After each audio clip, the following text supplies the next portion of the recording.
ጾም ምግብ አይቀላቀልበትም፣ ምግብም በጾም አይቀላቀልም። ስለዚህ ሳይቀላቀልበት እግዚአብሔር ድንግል ማርያምን ከዓለም ሴቶች ለይቶ ከፍ ከፍ አደረጋት፣ አከበራት። እኛን ለይቶ አከበራት። ልዩ ናት ለሱ ንጽሕት ወብርህት ክብርት ወልዕልት እየተባለች ከሁሉ ከፍ ያለች የከበረች እንደሷ የከበረ ሌላ ማንም የሌለ። ሁልጊዜ እንደምንነግራችሁ ሚካኤልና ገብርኤል እንኳን የሷን ያክል አልከበሩ። ከገብርኤል ማን ነው የሚበልጠው? ከእመቤታችንና ከገብርኤል ታምራን አልካውን በፊት አይደል? ማን ነው የሚበልጠው ከገብርኤልና ከእመቤታችን? ይሄኛውን እዚህ ያለውን ግቢው ማለት አይደለም። የእመቤታችን ክብርና የገብርኤል ክብር የማን ይበልጣል? ሁላችሁም በሉ የማን ይበልጣል? በርቀት ያላችሁ ሁሉ የማን ይበልጣል? የእመቤታችን የቅድስት ድንግል ማርያም በሉ ክብር ይበልጣል። ከማን? ከሚካኤል፣ ከገብርኤል፣ ከሁሉ ከመላእክቱ ሁሉ የእመቤታችን ክብር ይበልጣል። ደስ ይበላችሁ። ይህችን ነው እያከበርናት ያለ። የእሷ ክብር እንዲህ ነው። በደንብ ወቋት፣ በደንብ ተረዷት። እንዲህ ነው ክብሯ። ታዲያ ከማይታየው ከሚካኤል የበለጠ ክብር ያለ ሚካኤል ይታያል አይታይም? ረቂቅ ነው። እንደው ከማይታየው የበለጠ ክብር ያላት የምትታየውና ከማይታየው የምትዳሰሰውና ከማይዳሰሱት ሚካኤልና ገብርኤል የት እንዳሉ አናውቅ፣ አይታዩ። ድንግል ማርያም ደግሞ የት እንደኖረች ከኢያቄምና ከሐና እንደተወለደች ትታወቃለች፣ ትታያለች። በዚህ ምድር ላይ ስንት ዓመት እንደኖረች እናውቃለን አይደለም? በቤታችንም እድሜዋ ስንት ነበር እዚህ ምድር ላይ? 64 ዓመት። በጣም ጥሩ። 64 ዓመት ነው የኖረችው። የተወለደችው አባቷ ኢያቄም እናቷ ሐና ከነዚህ ነው የተወለደችው። ከነዚህ ከደጋግ አባትና እናት እንደ እሷን የወለዱ ኢያቄምና ሐና ምንኛ ቢታደሉ ነው እሷን የወለዱ። ሌላ ልጅ እንዳይወልዱ ነው ለካ እግዚአብሔር በመካንነት ያቆያቸው። ልጅ ሳይወልዱ ያቆያቸው ምክንያት ኖሮት ነው። ቀደም ብለው ቢወልዱ ኖሮ ድንግል ማርያምን አይወልዱም ነበር። ሌላ አንድ ቦዘኔ ወልደው ያልፉ ነበር። እግዚአብሔር ወዶ አያችሁ። የታደላችሁ እናቶች መልካምን ልጆች የወለዳችሁ የላችሁ? የተባረኩ ልጆች የወለዳችሁ የላችሁ? እግዚአብሔር ምክንያት ስላለው መልካሙን ነገር ያቆያል፣ ያውቅበታል። እግዚአብሔር ጠቃሚውን ነገር ያቆያል። እግዚአብሔር አዎ አቆይቶ ልጅ አተናል ብለው ተስፋ ቆርጠው ትተው ካፈጁ በኋላ የልጅ መውለጃቸው ዘመን ካለፈ በኋላ እስከዛ ድረስ ሁሉ ዝም ብሏቸው፣ እንደውም እነሱ ከመንደርም ልጅ ፈልገውም ለማሳደግም ፍላጎቱ ነበራቸው። የሰው ልጅ ተቀብለው ለማሳደግ ልጃችን ለማለት ተስፋ ቆርጠው ተቀምጠው በመጨረሻው ሰዓት እግዚአብሔር ድንግል ማርያምን የሰጣቸው ነሐሴ 7 ቀን ነው የተጸነሰችላቸው። ነሐሴ 7 ቀን ተጸነሰች። አያችሁ፣ ድንግል ማርያምን ይወልዱ ዘንድ ነው ለካ በመካንነት ያቆያቸው። ምክንያት አለው እግዚአብሔር። ያጎነቢ ከመዘ ይሁብ ይላል ሊቁ። እግዚአብሔር እንደማይሰጥ ያዘገያል። ይሄን ቃል በሉት እስቲ። እግዚአብሔር እንደማይሰጥ ያዘገያል። ብዙ ነገር የዘገየባችሁ የላችሁም። ላይሰጣችሁ እኮ አይደለም፣ ሊሰጣችሁ እኮ ነው ያዘገያችሁ። የሚሰጥበት የራሱ ጊዜ ስላለ ብዙ የለመናችሁት ነገር አለ፣ ብዙ የጠየቃችሁት ነገር አለ። ነገር ግን እስካሁን ያልተፈጸመ፣ እስካሁን ያልተሰጣችሁ። ለምንድን ነው እስካሁን ያልተሰጣችሁ? እግዚአብሔር ምን ስላለው? ምን ስላለው? ሁላችሁም በሉት። እግዚአብሔር ምን ስላለው? እግዚአብሔር ምን አለው? ጊዜ አለው። ጊዜ አለው አይደል? ጊዜ ስላለው ነው እንጂ ላይሰጣችሁ አይደለም። ጊዜ ስላለው ነው እንጂ ላይሰጣችሁ አላዘገያችሁ። የለመነው ነገር የዘገየበት ሰው የሚሰጥበት ጊዜው ገና ሆኖ እንጂ እግዚአብሔር ጨካኝ ስለሆነ አይደለም። እግዚአብሔር ስለማይሰጥም አይደለም። ከአሁን በፊትም እዚሁ መድረክ ላይ ተናግሬ ያለሁኝ የማይጠቅመንን ነገር ይከለክላል። እግዚአብሔር የማይጠቅመንን ነገር ምን ያደርጋል? እኛ በሞኝነት የሚጠቅመን መስሎን እንለምናለን፣ እንሳላለን። እሱ ደግሞ ያ ነገር መጥቶ እንደማይጠቅመን ያውቅና ምን ያደርጋል? ይከለክለናል። ጎድቶናል። በዚህ ሰዓት አልጎዳንም። የማይጠቅመንን ነገር ባይሰጠን ነው ጥሩ። ኢያቄምና ሐና እኮ ሲለምኑ የነበረ ያኔ እግዚአብሔር ወይ ልጅ ስጠና፣ የምትሰጠን ልጅ ደግሞ አንተን የሚጠቅም አንተን ደስ የሚያሰኝ ይሁን። አንተን ደስ የማያሳይ ከሆነ አትስጠናሉ። እንዲህ አይነት ልመና ለመናችሁ ታውቃላችሁ? እዚህ መታቸውን እየለመናችሁ አይደል? ብዙዎቻችን እየለመን ነው። በዓታ የልመና ቦታ ነው፣ የጸሎት ቦታ ነው፣ የስለት ቦታ ነው። ይሄ እዚህ ለምንድን ነው የስለት ቦታ የሆነ?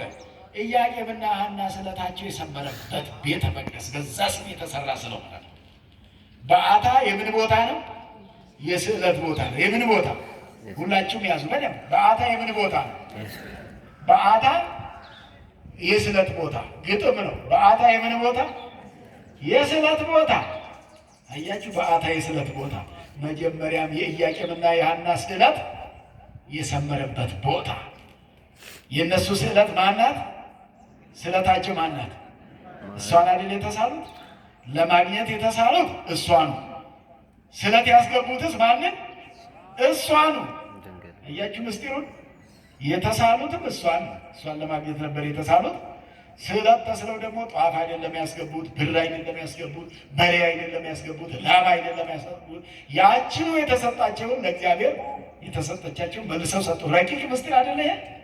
ትልቅ ምስጢር የተፈጸመበት ስፍራ ነው። የአባቶቻችን ይህን ቤተ መቅደስ ይህን ታቦት ያለ ምክንያት አልተከሉ። ሰዎች ስዕለት ተስለው የተሳሉትን እንዲያገኙበት። ስለዚህ ተስለው ሲሳሉ ምን አሉ? ለአንተ የማይጠቅም ልጅ ከሆነ እንዳትሰጠን አሉ። አይልም ብዙ ሰው እንደው እንደምንም ይሰጠኝና እኔ መክረዋለሁ ይላል እንጂ አሁን ለአንተ የማይጠቅም ልጅ አይሰጠኝ የሚል ሰው አለ? ገና ልጅ አይሰጠኝ ሲባል ልጅ አይሰጥም የሚባለው ነገር ገና ሲሰማ ይደነግጣል እንጂ። አሁን አንድ ሰው ልጅ የሌለው ሰው እግዚአብሔር ትንሽ ያቆያቸው ሰዎች እንደው ልጅ የማይጠቅመንን ልጅ አትስጠን ብላችሁ ጸልዩ ቢባሉ እሺ አይሉ። ምንድን ነው የሚሉት? ይስጠንና ከመጣ በኋላ እኛ እንመክረዋለን፣ እንከታተለዋለን፣ እናስተካክለዋለን እንጂ ይላሉ እንጂ አይሰጥም የሚለውን አይጨክኑም። አያችሁ፣ አማኞች እንደዚህ ናቸው። የማይጠቅመን ነገር አይሰጥም ነው የሚሉት አማኞች። ይወጣል። የኢያቄምና የሐናን እምነት ተመልከቱ። እምነተ ጠንካሮች አይደሉም? እምነታችሁ ምን አይነት እምነት ነው? ጠንካራ እምነት ነው፣ የማይወላወል እምነት። እኛ አሁን አንዳንድ ነገር እኮ ለምነን ስንጣጣ ብዙ ጊዜ ጸለይኩ፣ ስለትም አስገባው፣ በዓታም ስለ ጸሎት ያዙልኝ አልኩ፣ ግን ምንም ለውጥ የሌለው ነገር ነው የሚል ሰው ሁሉ አለ። ያጋጥመናል። አንዳንድ እንደው ብዙ አስጸለይኩ ብዙ እንደ እግዚአብሔር ጊዜ አለው አይደል? የለውም ጊዜ። አስገድለን ልንቀበለው ነው እንዴ? አምጣ ልንለው ነው? ልንከሰው ነው? ምን ልንለው ነው? አንተ የፈቀድከው ይሁን ልንለው እኮ ነው ስለት የምንሳለው። የፈቀድከው ይሁን እንደ ፈቃድ አንተ ያልከው አባታችን ወይ ብላችሁ ጸልዩ ሲል ጌታ ኢየሱስ ክርስቶስ ምንድን ያለው? ፈቃድ ምን ይሁን በሉ አለ። ፈቃድ ይሁን በሉ ነው አይደል ያለው? ያንተ ፈቃድ ይሁን በሉኝ። የእናንተን ፈቃድ አትሹ፣ የኔን ፈቃድ ጠብቁ። እኔ የምፈቅድበት ጊዜ አለኝ። እኔ የፈቀድኩት ነው የሚሆነው። ፈቃድ ስጡኝ። እናንተ እቅድ አውጥታችሁ ይሄን በዚህ ወር እንድትሰጠኝ፣ በሁለተኛው ወር ደግሞ ይሄን እንድታደርግልኝ ብላችሁ አቅዳችሁ አትለምኑ ተብለናል። በዚህ መልክ አትሳሉ ተብለናል። አንተ ታውቃለህ። ቅዱስ ጴጥሮስ በመጨረሻው ሰዓት ያለውን አልሰማችሁም? በዛ በዮሐንስ ወንጌል ምዕራፍ 21 ቁጥር 15 ላይ እንደምወድህ አንተ ታውቃለህ ያለው አይደል? እኔ እወድሃለሁ አለ እንዴ? እንደምወድህ አሁን አንዱ ሰው እኮ እኔ እወድሃለሁ አከብርሃለሁ አይደል የሚለው? እንደምወድህ እንደማከብርህ እግዚአብሔር ያውቃል አይልም እኮ። እንደዛ በሉ። እንዲህ ነው መልመድ። እንደምወድህ እንደማከብርህ እግዚአብሔር ያውቃል። ይሄ ነው አማኝ የሚለው።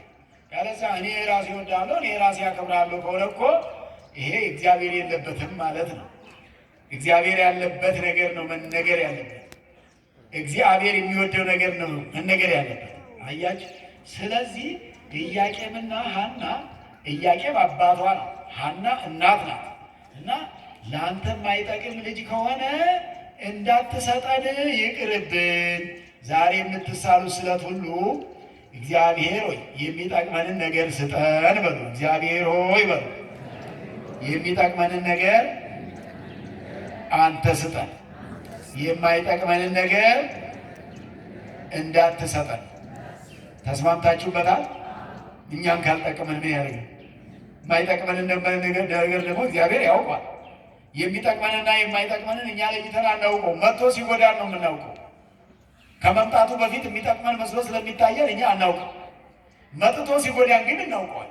ስለዚህ መጥቶ እኛን የሚጎዳን ገንዘብ ከሆነ መጥቶ እናንተን የሚጎዳችሁ ገንዘብ ከሆነ ቅድም እንደተባለው መኪና አለ፣ ሰዎች ተሳፍረዋል። ያ መኪና እንግዲህ ወይ ሰራተኛ የተቀጠረ ይሆናል ወይ ራሱ ይሆናል፣ አይታወቅም። ያ ንብረትም ምንም ተባልቶ ገንዘብ ለማግኘት ነው እያመላለሰ ያለውና የማይጠቅመው ሆኖ ቢሆን ምን እንደሚሆን ተመልከቱ። የሚጠቅመው ንብረት ስለሆነ ግን እግዚአብሔር ከአደጋ ጠበቀው። የሚጠቅመው ስለሆነ የሚጠቅመን ነገር ሲሆን እግዚአብሔር ያውቅበታል። አሁን የተቸገርነው ወገኖች፣ በዚህ ዘመን ትልቁ ችግር ሰው ከእግዚአብሔር እየቀደመ ከማን እየቀደመ?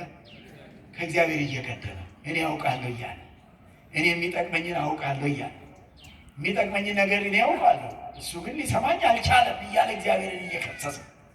እግዚአብሔርን የሚከስ እኮ ሰው አለ።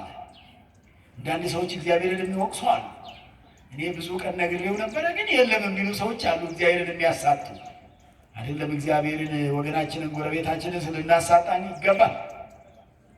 ሰዎች ለስራ ወይንም ቀበሌ የሚላላክ መጥቶ ፈልጓቸው ሰዎቹ ከቤት ቢታጡ የሉም እዚህ አይኖሩም ብሎ ማሳጣት ይገባል። ነበሩ፣ እዚሁ ነበሩ፣ የት እንደሄዱ እንጃ ቅርብ ጊዜ ነበሩ ብሎ ነው ሸፋፍኖ አስማምቶ መናገር የሚገባኝ ማሳጣት አይገባም አይደል? እንኳን እግዚአብሔርን ሰውንስ ማሳጣት ይገባል። የሚያሳጣ ማን ነው? የሚያሳጣ ማን ነው? ሰይጣን ያሳጣል አይደል? እሱ ያሳጣል። ይገርማቸዋል። እየጸለዩ እኮ አልጸለዩም ነው የሚለን እግዚአብሔር ጋር ሄዱ ሲያሳጣል